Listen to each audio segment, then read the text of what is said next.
Hello, my name is Lisa Baudouin, and I'd like to welcome you to the Dynamics of Abuse presentational series, Part 4.2, Substances, written and hosted by Lisa L. Baudouin.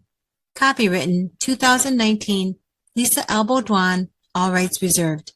In this video, we'll be talking in more detail about a variety of substances, and that much of the illicit substance information that's talked about in this video is based in part on the USA Drug Enforcement Agency, otherwise known as the DEA's Controlled Substances Act's classification and guidelines that can be found in their Drugs of Abuse 2022 edition resource guide, along with the USA Food and Drug Administration, the FDA's website article guidelines on particular substances, plus many reputable sources of study on the topic of a particular substance in the substance review segment of this presentation when a particular substance is being discussed, along with the topic of the DEA's Controlled Substance Schedule's definitions of certain substances that are also found in their resource guide, with certain substances that they have found could lead to possible addiction and potential abuse, with these schedules to fall into certain indicators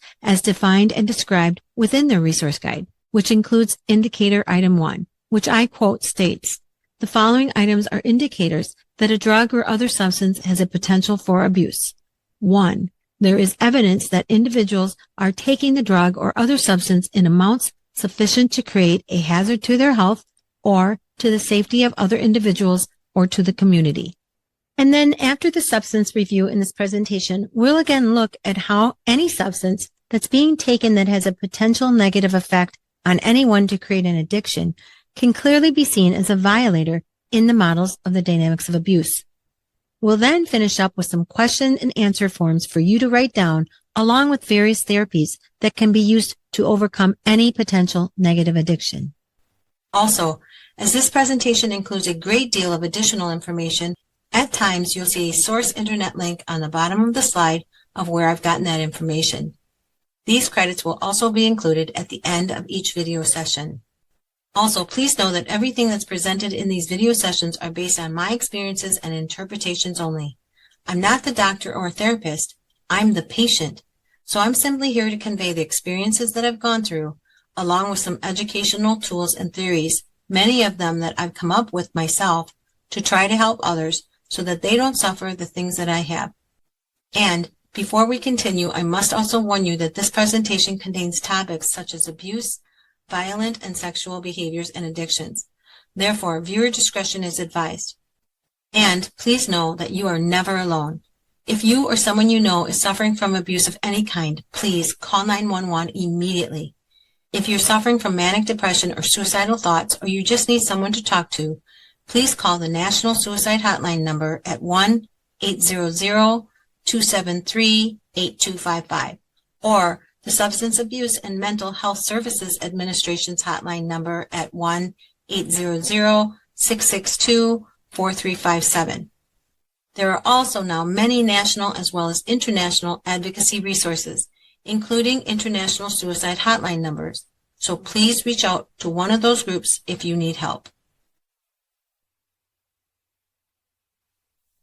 In the Dynamics of Abuse Part 3, I shared with you the theory that I'd created when it comes to child abuse, which was coming from my perspective as a child abuse survivor, and how the dynamics or patterns of violation seem to form within the mindset of a violator.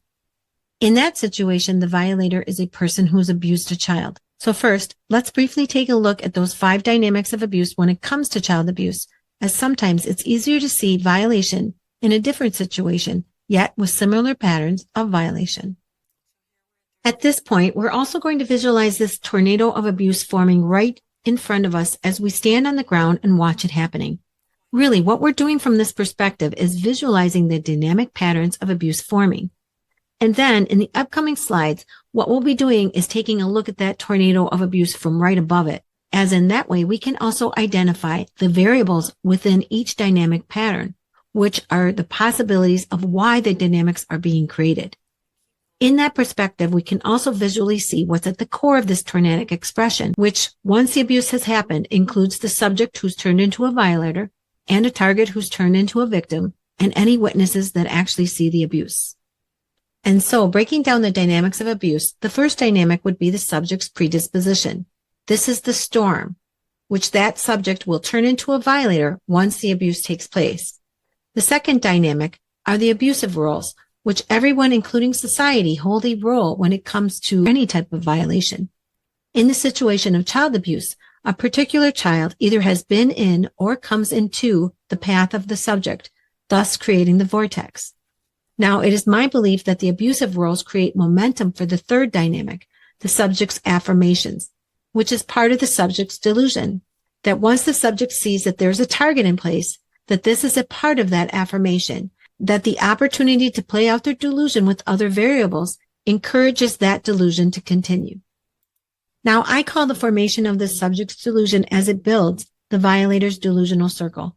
That somewhere there was a thought that drove this tornadic mindset of abuse within this subject, which created the storm, and that due to their predisposition and each of the dynamics falling perfectly into place, this causes the delusion to grow progressively within their mind, and it has cemented this delusion that it's perfectly within the subject's right to violate the child who's in this path of thinking, even at times that it's what's meant to happen. So now the subject will use dynamic number 4, which are various grooming tools on that target and any potential witnesses that can see or know what's about to take place to act out that delusion. And that once they've acted upon that delusion, the target has now become a victim and the subject has now become a violator. And that sadly, metaphorically speaking, the tornado of abuse has touched down onto the ground, with the act itself creating momentum of that delusion within that violator, creating an even stronger delusion within the mindset of the violator that the abuse should continue. Which now, due to their magnified delusional thinking, the violator will now progress to using dynamic number 5, which are even stronger various grounding tools to continue the abuse.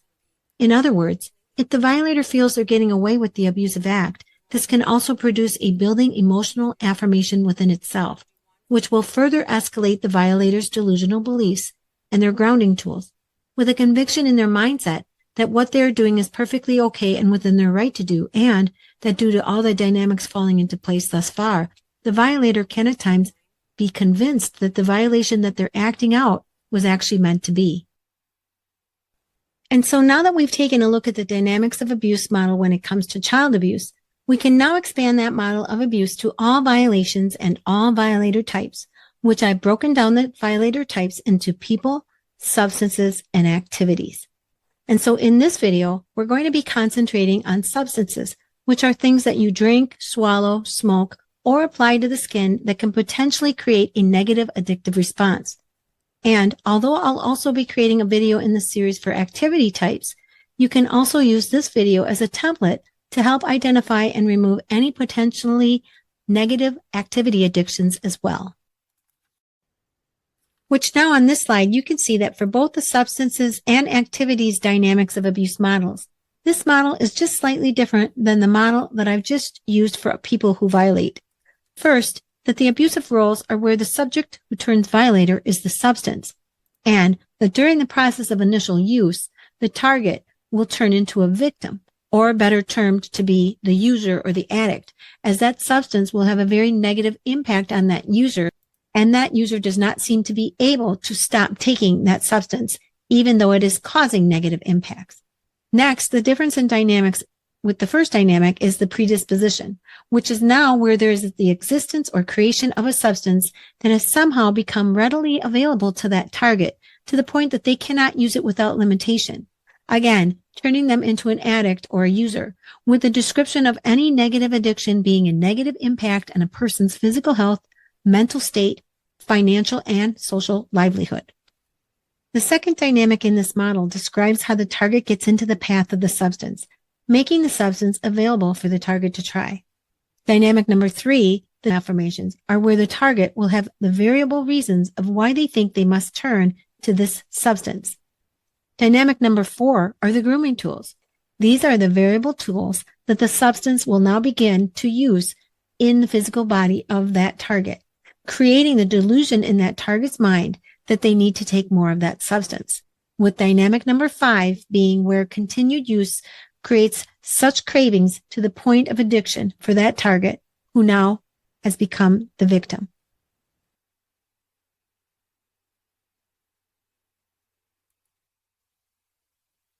We should also review once more the definition of abuse, with understanding that all abuse is the effect of a violator who is injuring a victim. In this part of the presentation, we're going to take an in-depth look at how the model of the dynamics of abuse theory works when it comes to certain substances, and these things that can lead a healthy person into an unhealthy state of being. And for the basis of this presentation, our description of substances is basically anything that you would ingest or put or take into your body. So when watching these slides, please keep in mind the dynamics of abuse with the delusional circle going around the violator and the victim and even possible witnesses, where now the victim is the user. It is the person that's taking the substance, sometimes known as the addict. And this type of abuse is usually called substance abuse. And in the upcoming slides, I'm going to go through and show a little bit of how the violator has infringed upon the thoughts of the victim, creating a delusion that the victim cannot live without the abuse of the violator. So how it gets into the mind. The fundamental is that the delusion is being created behind the scenes. So again, we have to look at what a violator is. And a violator is someone or something or some type of activity that infringes or transgresses upon a victim. It literally commits something on this victim to create a delusion. This is part of the grooming and the grounding process. With the victim, who is a person who is being deceived or cheated as by his or own emotions or physicality, by not understanding how the violator has taken control of them, not only physically but mentally. And sometimes even the victim can know how it's taking control but still cannot stop the process of abuse. And when it comes to the witnesses, these are the people who either support the addiction or people who do not. But often, most if not direct family, most of the closest people around a victim will be users or addicts themselves. Oftentimes, the family members who are closest to the victim will be more forgiving of the user and sometimes even give the user excuses. And oftentimes, this is done innocently as they just don't understand the addiction. If it's not a family member, most witnesses who are against this addiction but can clearly see there is addiction will usually stay distant, with those who allow it or enforce it will be closer to the victim. The last type I'd like to talk about is what I call substance reinforcement. And this happens when one substance that's being taken is enforced by another substance, creating two addictions, or it even can be an activity. It can be people too, especially if those people have such strong addictions as the victims themselves, and it's basically reinforcing the addiction because you feel comfortable being around those people. Oftentimes, a victim cannot see that substance reinforcement is happening around them because they're so pulled into the delusion. It takes a lot to be able to see that either your friendships that you've made or substances that you're taking or the activities that you're doing is enforcing the addiction to continue.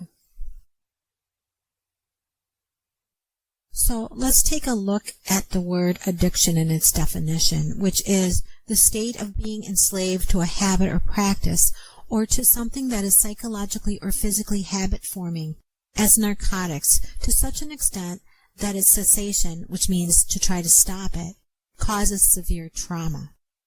To me, the layman description of this is that an addiction is when a substance has taken over both mentally and physically to the point that I can't live without it, that I can't live without that cigarette, or I feel great when I'm smoking this cigarette, even though I know that it's costing me a quarter of my week's salary, even though I know it's possibly causing cancer in me, it's giving me bad breath, it makes me smell like smoke, even though I'm aware of all these things. This is a classic example of the delusion that the substance has created in the mind and body that you can't live without it.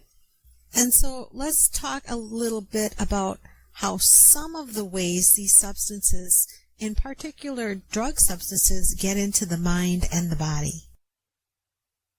The National Institute on Drug Abuse website at www.drugabuse.gov has a mission to advance science on the causes and consequences of drug use and addiction and to apply that knowledge to improve individual and public health, and they have dozens of articles explaining a wide range of health-related topics, including drug abuse and addiction.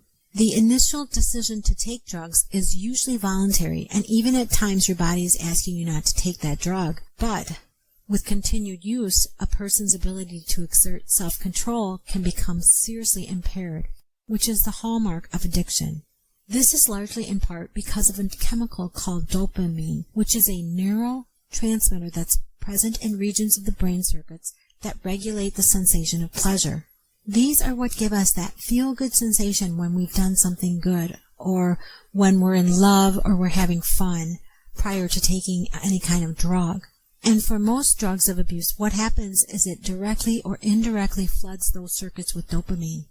That's why a person who abuses drugs eventually becomes unable to enjoy things that were previously pleasurable, and now they must keep taking the drug to bring the dopamine function back up to normal.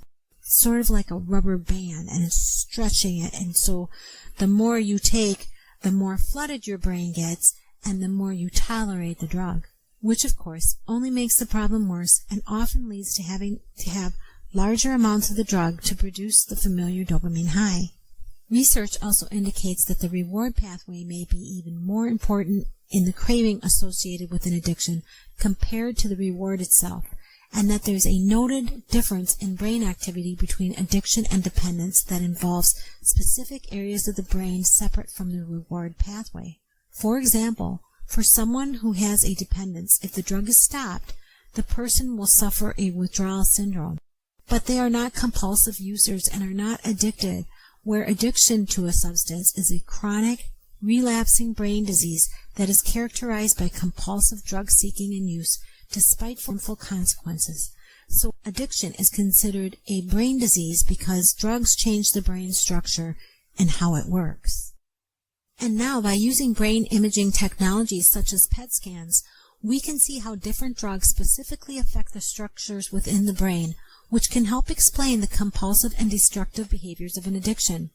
Here again, the research also indicates that the reward pathway may be even more important in the craving associated with an addiction compared to the reward itself, and that there's a noted difference in brain activity between addiction and dependence that involves specific areas of the brain separate from that reward pathway.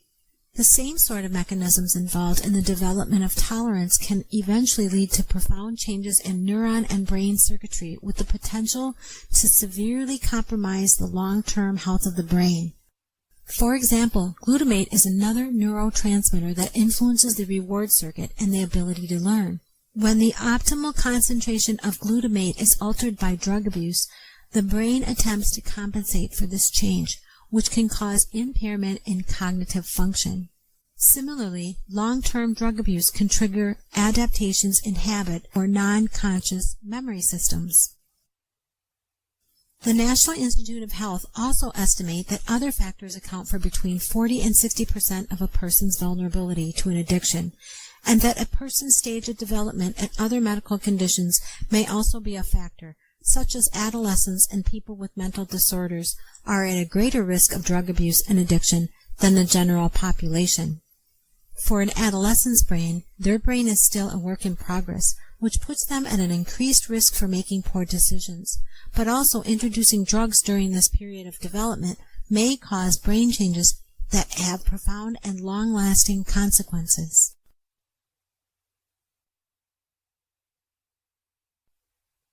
In the next part of this video, I'm going to be presenting a substance review on some substances, which that information comes from research-based of reputable resources, such as the Drug Enforcement Agency, which is the DEA, the National Institute on Drug Abuse, which is NIDA, the National Institute of Health, known as NIH, the Federal Food and Drug Administration, which is the FDA, just to name a few of the resources cited. And as we progress, some substances that I present here might be included in the DEA's 2022 edition of Drugs of Abuse Resource Guide, and based on that information, might be illegal. They also might be partially legal with limitations or have legal ramifications elsewhere, such as with the FDA, which is the Food and Drug Administration, who enforces alcohol, tobacco, firearms, and explosive laws. Or these substances may not be illegal at all, but according to the resources that are cited, could have a potential for addiction. But in all cases with every substance that's in this review, I've made sure to cite as much information as I can and where I've obtained that information for each slide on each slide. But as always, as information changes and gets updated, it's always best for you to do your own research by visiting the DEA's website at www.dea.gov to see their most recent Drugs of Abuse Guide, at the FDA's website at www.fda.gov, or do an internet search and look for reputable information on a particular substance that is of interest to you. We're going to talk about a few of the drugs, substances, and certain chemicals used to make drugs, but prior to that, it's important to understand the level of severity when it comes to their potential for harm and addiction. Since its founding in 1973, the DEA has a mission to enforce the Controlled Substances Laws and Regulations of the United States of America, along with other competent jurisdictions. According to the DEA, drugs, substances, and certain chemicals used to make drugs are classified into 5 distinct categories and also 5 distinct schedules which describe if the drug is illicit or not, meaning whether it is illegal or not, and also the drug's acceptable medical use, plus the drug's abuse or dependency potential. You can find all this information on the DEA's website along with a downloadable PDF file called Drugs of Abuse. This Drugs of Abuse PDF file has illustrations and information about all the classifications and schedules, along with separate worksheets on certain substances of concern, some of which I will be referring to during this part of the presentation when I get more specific about certain substances. On the DEA's website, the Controlled Substances Act regulates the 5 classifications of drugs as narcotics and depressants, stimulants, hallucinogens, and anabolic steroids classifications of drugs. I'd like to go through each schedule type. Schedule 1 drugs, substances, or chemicals are defined as drugs with no currently accepted medical use and a high potential for abuse. Some examples of Schedule 1 drugs are heroin, lysergic acid diethylamide, and ecstasy. Schedule 2 drugs, substances, or chemicals are defined as drugs with a high potential for abuse, with use potentially leading to severe psychological or physical dependence. Examples of Schedule 2 drugs would include methadone and oxycodone and fentanyl. Schedule 3 drugs, substances, or chemicals are defined as drugs with a moderate to low potential for physical and psychological dependence. Some examples of Schedule 3 drugs would be Tylenol with codeine, anabolic steroids, and testosterone. Schedule 4 drugs, substances, or chemicals are defined as drugs with a low potential for abuse and low risk of dependence. Some examples of Schedule 4 drugs would be Darvon, Darvocet, Valium, and Ambien. And Schedule 5 drugs, substances, or chemicals are defined as drugs with lower potential for abuse than Schedule 4 and consist of preparations containing limited quantities of certain narcotics. Schedule 5 drugs are generally used for anti-diarrheal, antitussive, and analgesic purposes, and some examples would be very small amounts of codeine, Robitussin, or Modafin. Please note that this is for information purposes only, and according to the DEA website, that a substance need not be listed as a controlled substance to be treated as a Schedule 1 substance for criminal prosecution. You should really visit and research www.dea.gov scheduled drugs for more information on drug classifications and their definitions. And for the category of narcotics, which the term narcotic came from the Greek word stupor and originally referred to a variety of substances that dulled the senses and relieved pain. Though some people still refer to all drugs as narcotics, today narcotic refers to opium, opium derivatives, and their semi-synthetic substitute, a more current term for these drugs with less uncertainty regarding its meaning is opiate.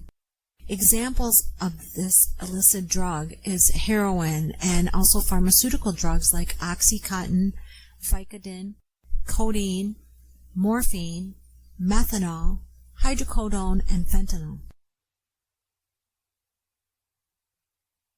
Going to talk about heroin a little bit. It is usually a white or brown powder or a black sticky goo, and it can be mixed with water and injected with a needle, or it can be smoked or snorted up the nose. It's going to cause an immense rush of good feelings, but a lot of times right after it's taken, people will end up throwing up, and it'll cause a great amount of itching. For the next several hours, they may want to sleep, and the heart rate and breathing will slow way down. And then the drug wears off with a very strong urge to take more of it. When prescribed by a physician, fentanyl is often administered via injection, transdermal patch, or lozenges. However, fentanyl and fentanyl analogs associated with recent overdoses are produced in clandestine laboratories. Non-pharmaceutical fentanyl is sold in the following forms as a powder or spiked on blotter paper or mixed with a substituted heroin. It also can come as tablets that mimic other less potent opiates.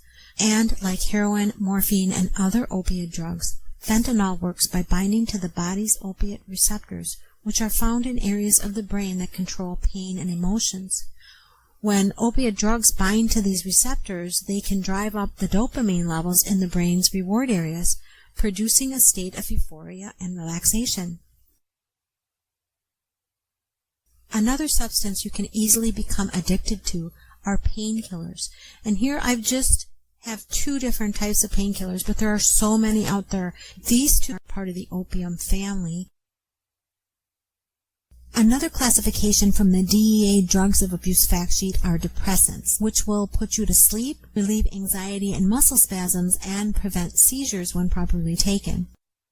Barbiturates are older drugs, and examples of those are phenobarbital and Nembutal. Care needs to be taken as a person can rapidly develop dependence on and tolerance to barbiturates, meaning they need more and more of them to feel and function normally, which makes these drugs unsafe, increasing the likelihood of coma or even death. Benzodiazepines were developed to replace barbiturates, though they still share many of the undesirable side effects, including tolerance and dependence. A couple examples of these are Valium and Xanax, which there are other types that are also illegal in the USA. According to the DEA, Lunesta, Ambien, and Sonata are sedative hypnotic medications approved for short-term treatment of insomnia that share many of the properties of benzodiazepines. Other CNS depressants include methaqualone, which is Quaalude, and the illicit or illegal drug GHB. Many amphetamines are legally prescribed and used to treat conditions such as attention deficit hyperactivity disorder, which these are described as something that speeds up the body system. But there are also illicit drugs such as cocaine. After taking an amphetamine, the body temperature usually increases along with the blood pressure and pulse rates, and it can also cause insomnia, loss of appetite, and physical exhaustion. Chronic abuse produces a psychosis that resembles schizophrenia, paranoia, hallucinations, and violent and erratic behaviors, and an overdose on this drug substance is fatal. Tolerance for amphetamines, in which more and more drug is needed to produce the usual effects, can develop very rapidly with this drug, and psychological dependence occurs. In fact, the strongest psychological dependence observed occurs with the more potent stimulants, such as amphetamines, methylphenidate, methamphetamines, cocaine, and methcathinone. Abrupt cessation, or trying to quit quickly, is commonly followed by depression, anxiety, drug craving, and extreme fatigue known as crashing. Today, cocaine is a Schedule II drug, which means it is against the law to use or take, as it has a high potential for abuse, except that it can be administered by a doctor for legitimate uses, such as local anesthesia for some eye, ear, and throat surgeries. As a street drug, cocaine appears usually as a fine white crystalline powder, and it's also known as coke, or snow, or powder. Street dealers often dilute or cut it with non-psychoactive substances such as cornstarch, talcum powder, flour, or even baking soda to increase their profits. But they may also adulterate cocaine with other drugs like procaine, which is a chemically related local anesthetic, or amphetamine, which is another psychoactive stimulant. And some users combine cocaine with heroin, which is called a speedball. The term crack is the street name given to freebase cocaine, referring to the crackling sound heard when the mixture is smoked. Adenosine is a central nervous system's neuromodulator that has specific receptors. When adenosine binds to its receptors, neural activity slows down and you feel sleepy. Caffeine acts as an adenosine receptor antagonist, and it blocks the adenosine sleep signal. Caffeine can facilitate the release of natural hormones that act on the heart to release norepinephrine, which can produce a stimulated effect similar to that of adrenaline. At higher levels, caffeine can increase the amount of calcium inside the cells of the heart. Since all of the cells involved in the heart squeezing and relaxing are regulated by calcium, an increase can affect the heart's pumping action. Most common psychoactive compound in marijuana is THC. However, the plant also contains more than 60 related compounds known as cannabinoids. Now, THC attaches to sites called cannabinoid receptors that are nerve cells in the brain, and they're more abundant in parts of the brain that regulate movement, perception, coordination, learning, memory, and higher cognitive functions such as judgment. Marijuana smoke also contains 50 to 70% more carcinogenic hydrocarbons than tobacco smoke. Synthetic cannabinoids are human-made, mind-altering chemicals that are either sprayed on dried, shredded plant material so they can be smoked, or sold as liquids to be vaporized and inhaled in e-cigarettes and other devices. These products are also known as herbal or liquid incense. These chemicals are called cannabinoids because they are similar to chemicals found in the marijuana plant. Because of this similarity, synthetic cannabinoids are sometimes misleadingly called synthetic marijuana or fake weed, and they are often marketed as safe legal alternatives to that drug, but in fact they may affect the brain much more powerfully than marijuana. Their actual effects can be unpredictable and, in some cases, more dangerous or even life-threatening. When a cigarette is smoked, nicotine-rich blood passes from the lungs to the brain within 7 seconds and immediately stimulates certain receptors which indirectly promote the release of many chemical messengers such as epinephrine, serotonin, and dopamine in parts of the brain. Nicotine also extends the duration of positive effects of dopamine and increases the sensitivity of the brain's reward system to rewarding stimuli. Now, most cigarettes contain 1 to 3 milligrams of inhalable nicotine, and also that they can change from being a stimulant to a sedative with increased dosages. There are approximately 600 ingredients in cigarettes, and when burned, they create more than 7,000 chemicals. At least 69 of these chemicals are known to cause cancer, and many are poisonous. Smoking can also speed up the normal aging process of your skin, contributing to wrinkles. These skin changes may occur after only 10 years of smoking. Please visit www.cancer.gov, where they've concluded that cigarette smoking and exposure to tobacco use cause about 480 1,000 premature deaths each year in the United States. Smoking causes cancers of the lung, esophagus, larynx, mouth, throat, kidney, almost everywhere, as well as acute myeloid leukemia. According to the Center on Addiction, although it's generally felt that e-cigarettes and vaping are healthier than smoking regular cigarettes, they are not entirely risk-free. According to an article, "Are nicotine-free e-cigarettes harmful?" They claim that a large number of these chemicals have serious health consequences, including cancer, lung disease, and heart disease. And then another study found that some e-cigarettes release formaldehyde when heated and inhaled.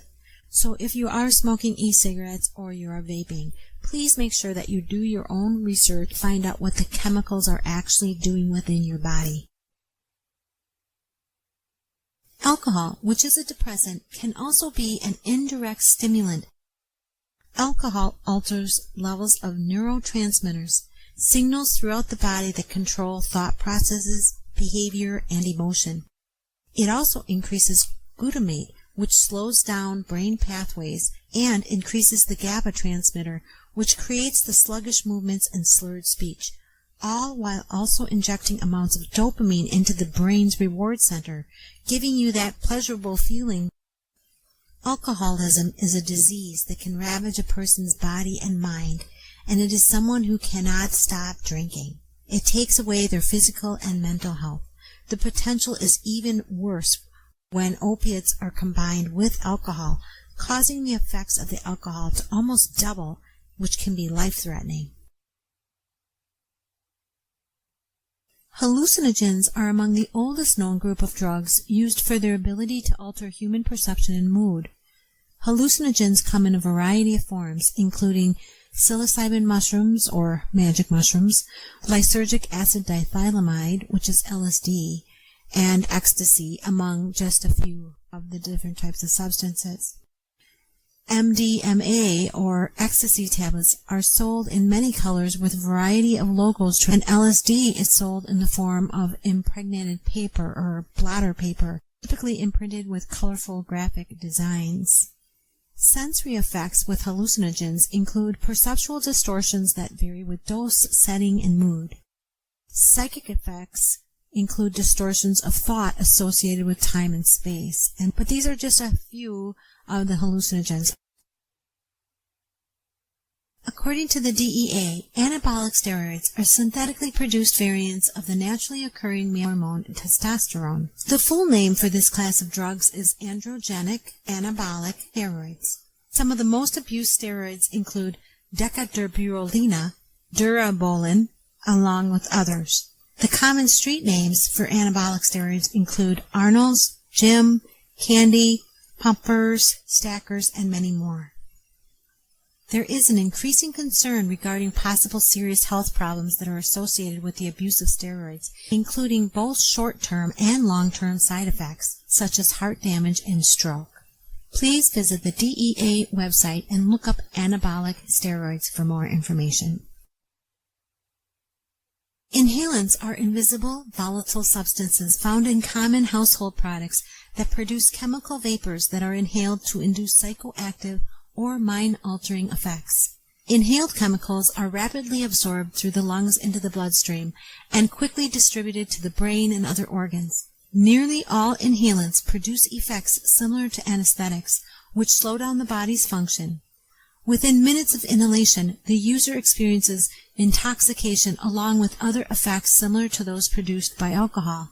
These effects may include slurred speech, an ability to coordinate movements, euphoria, and dizziness. After heavy use of inhalants, users may feel drowsy for several hours and experience a lingering headache. And depending on the degree of abuse, the user can experience slight stimulation, feeling of less inhibition, but even it can go as far as loss of consciousness. Sudden sniffing death can result from a single session of inhalant use by an otherwise healthy young person. Sudden sniffing death is particularly associated with the abuse of butane, propane, and chemicals in aerosols. Inhalant abuse can also cause death by asphyxiation from repeated inhalations, which lead to high concentrations of inhaled fumes.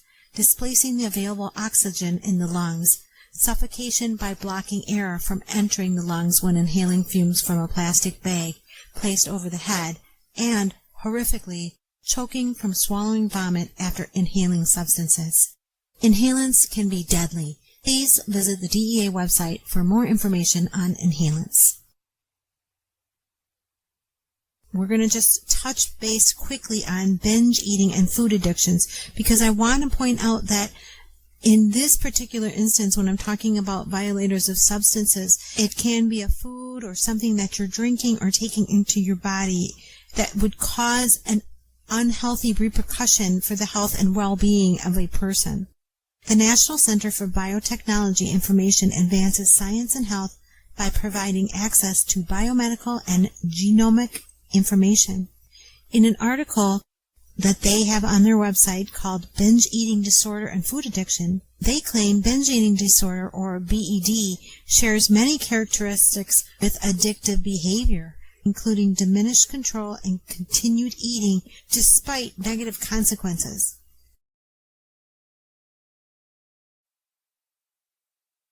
And so in this presentation, we reviewed the dynamics of abuse model, which are possible substances that have the potential to violate and create addictions on a person to cause negative effects on that person. And again, with this dynamic model, we can clearly see it is not the person abusing the substance, but the substance abusing the person, using that person's body in a mind-altering way to make that person think that they cannot live without the substance. We've also reviewed the Department of Justice's Drug Enforcement Agency's listing of substance schedules, along with the drug classifications that are in the 2022 edition of the Drugs of Abuse DEA's Resource Guide, and some substances that were referenced within FDA regulations and guidelines within FDA's articles on that substance, and also some substances which could cause potential negative harm or addictive qualities according to other reputable sources listed on each slide. And so, what I'm hoping with this presentation, no matter who you are, is to have brought some awareness of the ongoing reputable research when it comes to the types of substances that have the potential to lead to possible unhealthy addictions, with just a few of them that I've talked about in this presentation. But now it's your turn to do the thinking. In my opinion, if you're an addict, the best way to quit any substance that has negative effects on your body, your mind, or your life is to first see the dynamics of what that substance is doing to you, how it's so counterproductive to the health and well-being of you as an individual. Next, that it's not you that's abusing the substance, but rather the substance is abusing you. It's creating a delusion that you cannot live without that substance, and it's using your physical body and mental processing to create such intense mental cravings that delude you into thinking you must have it to survive or to be normal. But what that means is that if you are addicted to any negative substances, you can use this model of the dynamics of abuse and put yourself in place of the victim to see and help visualize not just how you became addicted to that substance, but how it's keeping you in that delusion that you cannot live without it. From there, you can get a binder and learn about the 12 systems of the body, how they are supposed to work. Do a one-page diagram at first of each system, and then, as the weeks progress, go more thoroughly into those systems one by one, adding notes as you go. Get to understand the neuroanatomical structures of the brain and how the nervous system works, and how important it is to eat a well-balanced diet and exercise, and even why you need to study. Learn how all that works in the body to help you focus on you. After that, it's important to understand how these substances affect you. Make sure to take a look at the substances that you're using individually and how they work in the physical body first. See how they manifest those addictions within you, and then write down the history of your addiction. How were you introduced to it? Why did you continue? Did you ever try to quit? And if so, what stopped you? Are there people involved that you know that are addicted to the same substance? Or was it some type of very sad or painful event that led you back or to an addiction? Please make sure to take the time to work this out on paper so that you can really see how and why and then use those reasons in reverse to be aware of what could lead you back to taking a substance. From there, you can create plans and scenarios on how to take different directions when those types of situations arise, or rather, when you feel the strong urges to go back to a substance, which are strong pulls of withdrawal. There are many other things you can do, and you need to brainstorm on them, but there are certain plans you can make, like talking to a counselor or finding a health buddy or a friend who doesn't take substances to go do things with when you feel the urge to go back to a substance. Make sure to exercise every single day at a gym or at home, and make sure to take a class at school or online every day. Learn about something, anything, every day. Next, keep a diary, finding 3 things that are negative that day, but also 3 things that are very positive, that were really good. This will help you to realign those negative pathways of thinking. Make sure to stay aware and focused every single day.